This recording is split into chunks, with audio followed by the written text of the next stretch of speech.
Hi guys, in class today we reviewed something called characteristic properties. Here's the definition right in the middle of this screen here. A characteristic property is a property that is unique enough to be useful for identifying or separating a substance. In particular, we're focused right now on identifying substances.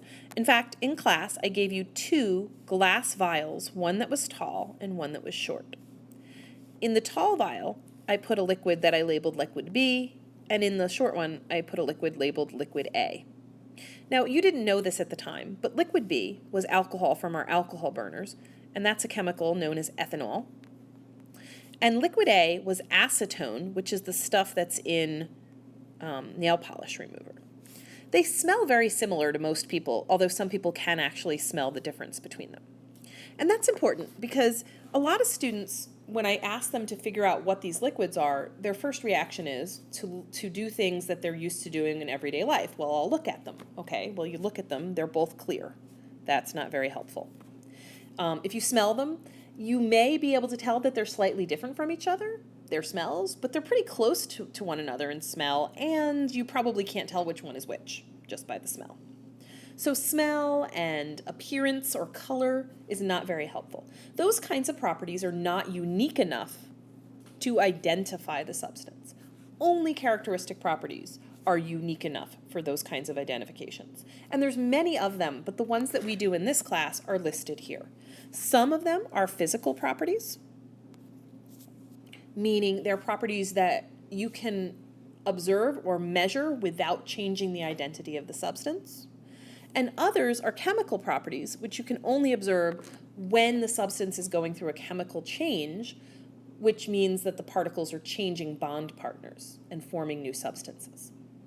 So the physical properties that we've studied so far that are characteristic are density, solubility, and boiling and melting point.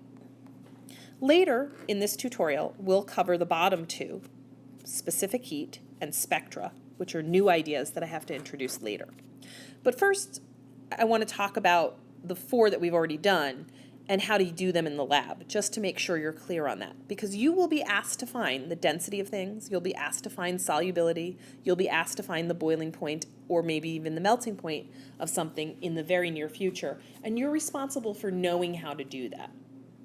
You also might use chemical properties as characteristic properties. So a chemical property like, does it react with vinegar or some other acid? Vinegar is a very mild acid, but there's many other acids out there. Or does it react with oxygen from the air? Or does it fall apart when you heat it? Does it decompose? Baking soda did that. When we heated it, we didn't have to add any chemicals to it. It went through a chemical change without anything but heat. We also saw a chemical that decomposed when catalyzed. To catalyze something means to give it a little push or a shove. We did this with hydrogen peroxide. We put hydrogen peroxide into a plastic bottle, a clear drinking bottle. We added a little bit of black powder called manganese dioxide, and immediately you saw bubbling and the bottle got hot. And then I told you to put a splint in it that had been lit, but you had blown it out so that it was just a glowing splint. And when you put that splint in that bottle, there was an oxygen gas being produced, and so it would light back up and make the splint aflame. And that particular chemical reaction was also decomposition. It looks like the hydrogen peroxide and the black powder are reacting with each other, but actually the hydrogen peroxide's just falling apart because the black powder was added to it. So those are some different chemical properties. There's many, many others. In our lab, we might use vinegar, we might use oxygen, we might use heat, we might use catalysts to determine what properties substances have that are chemical. Quickly, let's review what density is. It's a measure of how close together or how compact the particles are in a particular substance. So it is a characteristic property because all substances pretty much have a certain degree of compactness. Particles are jammed together at a certain distance from each other depending on how attracted they are to each other. So foam, for example, like styrofoam, is not very dense. If I have 1 cubic centimeter of foam, it'll weigh about 0.03 grams, styrofoam that is. which means it'll have a density of 0.03 grams per centimeter cubed. Every centimeter cubed has 0.03 grams in it. Diamond is much more dense. About 3.5 grams are crammed into every centimeter cubed of space. And iron is even more dense. About 7.8 grams of mass is jammed into that same amount of space. So you can usually use density to identify different substances. Some substances are closer together in density than others. And as it turns out, the two liquids that I gave you in class have similar densities, although not identical.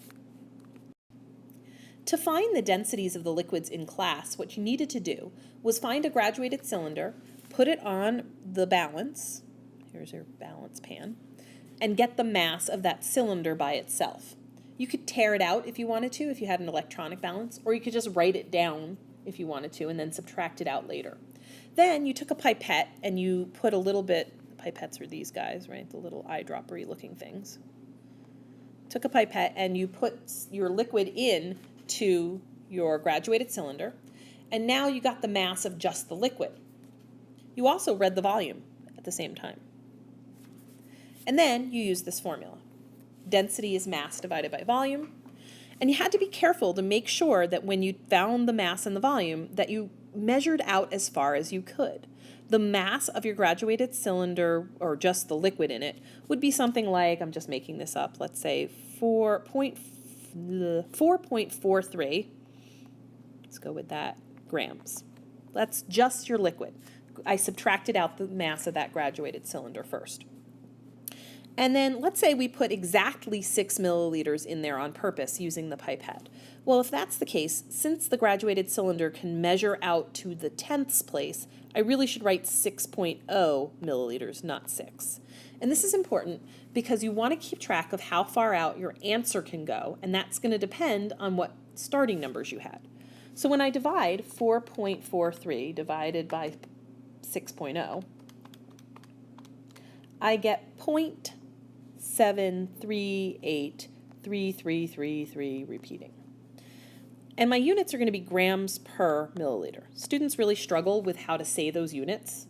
They don't seem to understand that that slash is per, right? Grams per milliliter.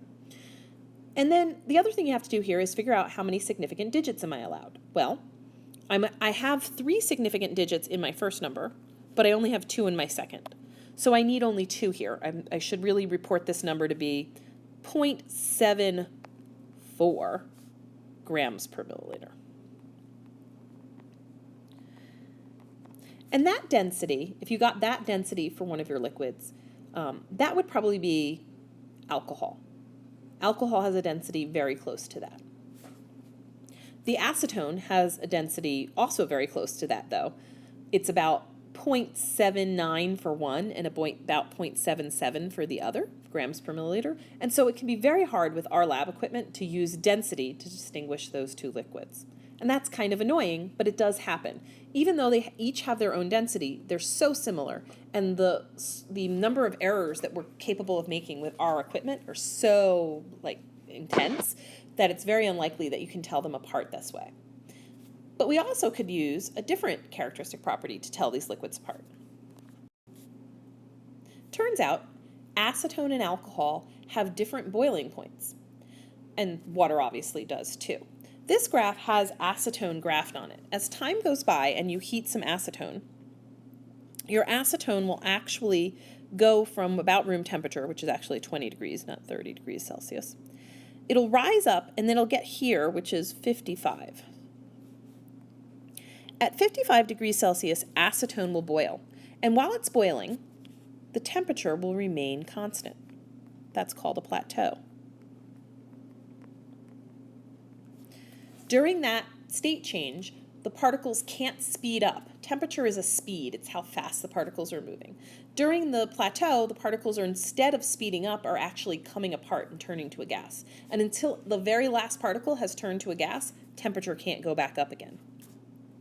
So a plateau is what you want to look for when you're trying to find the boiling point of a liquid. So you put your liquid into the apparatus, you start boiling it, and then you wait until you've had 3 or 4 minutes of the same temperature stuck somewhere, and that's your plateau temperature, and that's your boiling point. You could do the same thing with melting.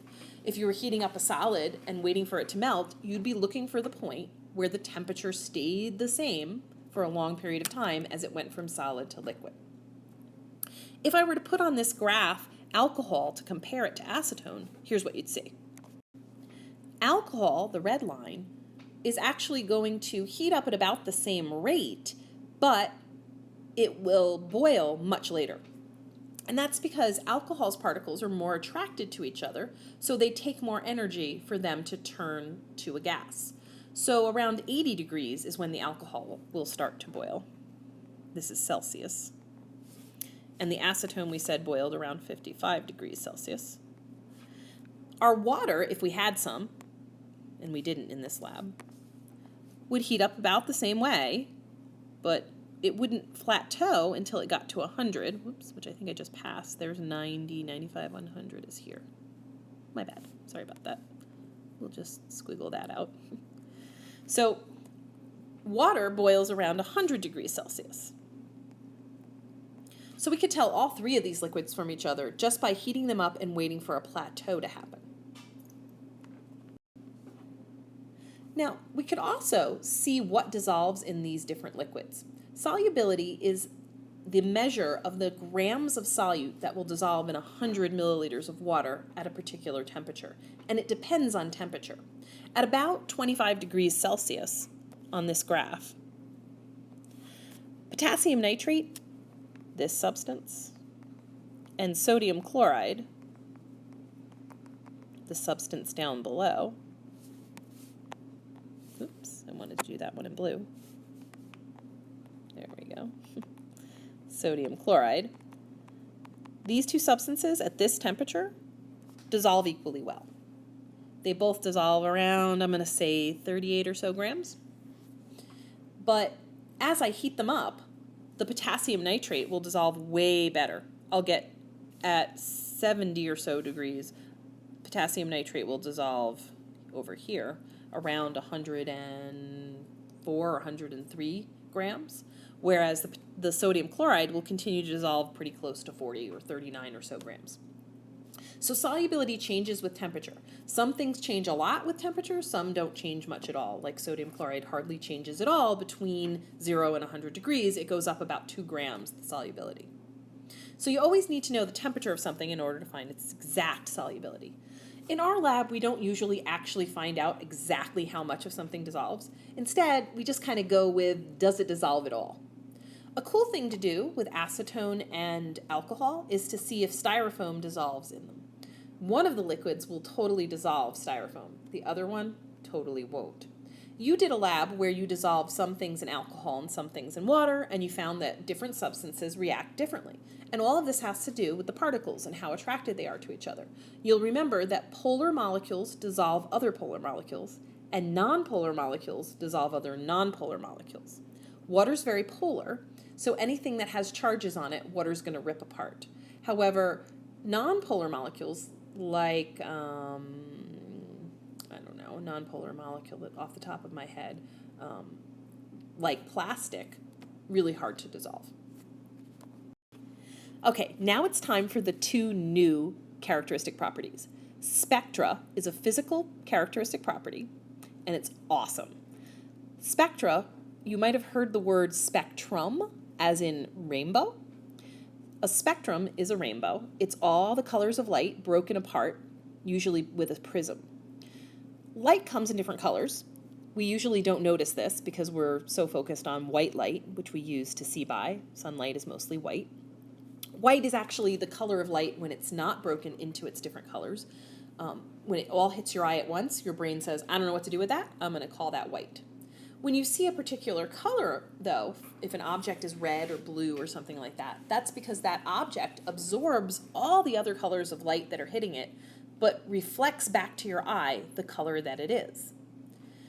If you take different chemicals and put them in a flame and turn them to the state we call plasma, they will give off different colors of light. Calcium gives off a beautiful reddish flame like this. Potassium gives off a lovely purple flame like this. And sodium is just plain old orange, kind of a little bit boring. So different chemicals can actually turn different colors in a flame, but it's not that simple. You have to make your chemical dissolve in a liquid and turn to something called an ion.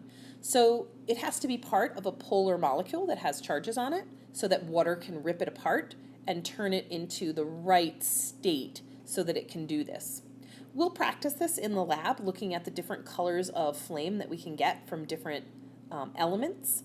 And this is actually a pretty cool way to identify a substance. And the last one, specific heat capacity. Turns out every substance heats up differently. Have you ever noticed this? If you were to put a metal spoon into a cup of water, right? Or rather, if you were to heat a cup of water and heat a metal spoon and compare how quickly they got hot, I bet you would know that the metal spoon would get hot a lot faster than that water would. Water has a very high specific heat. Its specific heat capacity is 4.2, and get these units, these are crazy units. Joules, remember what a joule is? It's an amount of energy. Joules per gram degree Celsius. That's some crazy units, right? So basically, what that means is, in order to heat up 1 gram of water by 1 degree Celsius, I need 4.2 joules of energy. Compare this to a typical metal like aluminum. Aluminum requires only 0.9 joules of energy to make the same gram go up 1 degree Celsius. In other words, it's harder to heat up water than it is to heat up that metal spoon. Most metals have very low heat capacities, and that's why they're so good at conducting heat, and that's why we use them to cook. Water has such a high specific heat that it's often used as protection from flame because it will absorb lots and lots of heat before it will get hotter. You might have noticed that the ocean in the beginning of the year, in the beginning of the summer season, like in the early summer, is still pretty cold. But in the late summer into the fall, the ocean's still pretty warm. And that's because it takes water a really long time to heat up and a really long time to cool down. Metal, on the other hand, gets hot, cools off super fast. You can actually measure how much energy you need to increase the temperature of a substance. I'll show you a technique for doing that in the lab when I see you guys next. And once we've learned how to do that, we'll be ready to be on our way to identifying all kinds of substances all by ourselves. See you guys in class.